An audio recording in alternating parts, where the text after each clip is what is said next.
Жауға шаптым ту байлап, шепті бұздым айғайлап, дұшпаннан көрген қорлықтан жалынды жүрек қан қайнап, ел жұртты қорғайлап, өлімге жүрміз бел байлап деген Ақтанберді жыраудың рухты сөздері кімді болса да тебірентері белгілі. Халықтан алға, түркі әлемінің ары, намысы болған көш бастаған ақбасылардай, көне жауһарларымыз санамызға сіңген епос, батырлар жыры. Тереңнен нәр беретін құнды мұраларымыз әр қазақтың жадында жаңғыруы керек ақ. Жастығы ер, төсеніші тоқым, көрпесі сауыт болып, тағдырлары қылыш жүзінде, найза ұшында жүріп, біздің егемендік алуымызға бастау болған, жол ашқан қаһарман бабаларымыздың әрбіреуінің ерлігін паш етіп, жырына қосқан ақын, жыршыларымыздың тың дүниелерін тарату әр перзенттің азаматтық борышы дер едім. Қазақта Үйсін Төле биден асқан би, Қабанбайдан асқан батыр жоқ деген мәшһүр Жүсіп Көпейұлының сөзімен жыр керуенін жылжытқым келіп отыр. Алшаңдатып кер мінген, бұзаусыз дойыр, ергелген, қылышы сауыт дүлген Қабанбай батыр жайлы ұрпағы Қыдырмолда ақынның жазған Ер Қабанбай дастанын өз орындауында ұсынып отырмыз.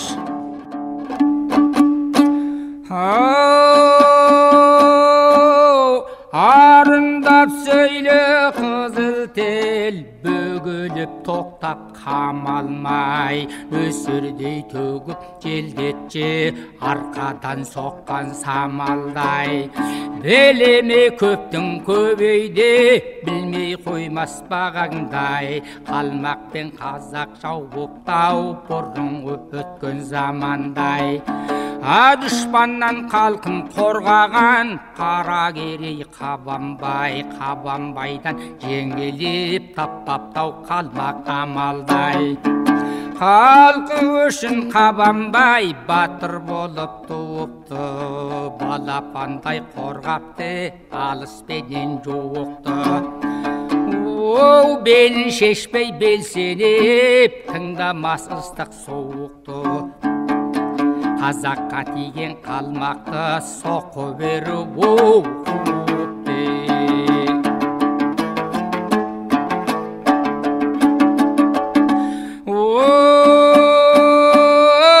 Сөйлен Қаракерей Қабанбайдан, атасыз адам пенде туар қайдан. Абылай Қабанбайдың заманында ешкімге бағынбаптау арғын айман. Ереде төңірекке тиген пайдаң, абырой бірдей болған ақыл айлаң. Өштізге ұран болып даңқың шығып, аруағың естіліп тұр анандайдан. Жау десе жатпай тұғын, өңшің сабаз жолығар, соғыс десең әлде қайдан. Ереден қарасатын қайрат күштен, жақсының даңқы шығар әрбір істен. Қазақтай дұшпанларға жегізбеске, қалқы үшін қан майданға талай түскен. О ел болар ағайынды абысынды, Қабанбай жауға бермес намысыңды. Біреу кеп Қабанбайға хабар қыптау, жау шапты жақын туыс алысыңды. Халқыма мен тереде кім тиді деп, батырдың оу ашу мен аз сағысын де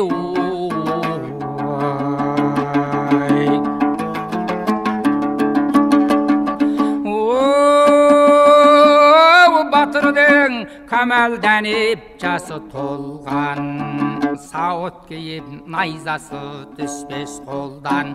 Қуса жетіп қашқанда шалдыртпайтын Құбағұс дейтін дүлдүл аты болған. Міне бап Құбағұсқа жолға жүрді, тоқтатпас ел намысы мұнда ерді. Әр әйел кәрі жасқа соқу берген, келді тәп бұл майдандау көзі көрді. Жақынем қорғылмайын тегінденді, деп жылап көзден жасау төгілденді. Осы бастан қалмақты жоғалтпасаң, қазағым қалмақтырар көбіңденді. Ол қазаққа мінеу қорлық қарап тұрсақ, езілген елді жоқтап көңіл бұрсақ, астында қара қазан бір қаптау қойыпты, мұның атын қара құрсақ. Кем келер халық қанын іздесуге, 300-дің баласына хабар қылсақ, жаудаямай жаралап соқы берсек, халыққа момын жатқан қаділ тұрсақ.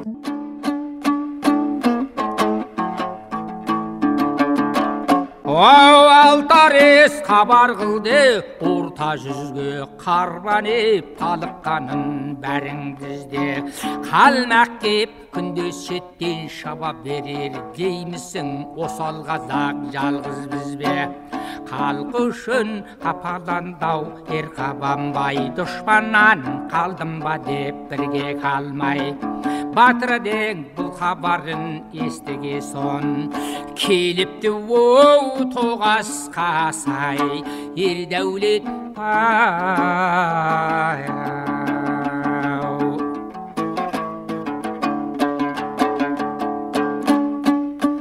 оу пысықтар келіп жатыр, сөз құрамдай қалар ма, өлген адам бөз көралмай. Жақын жерден хабарды бұрын естіп, мұрыннан келді шауып ер боранбай. Жау шапса жоғалмай ма, халық тоза, шабу керек біреуден біреу оза.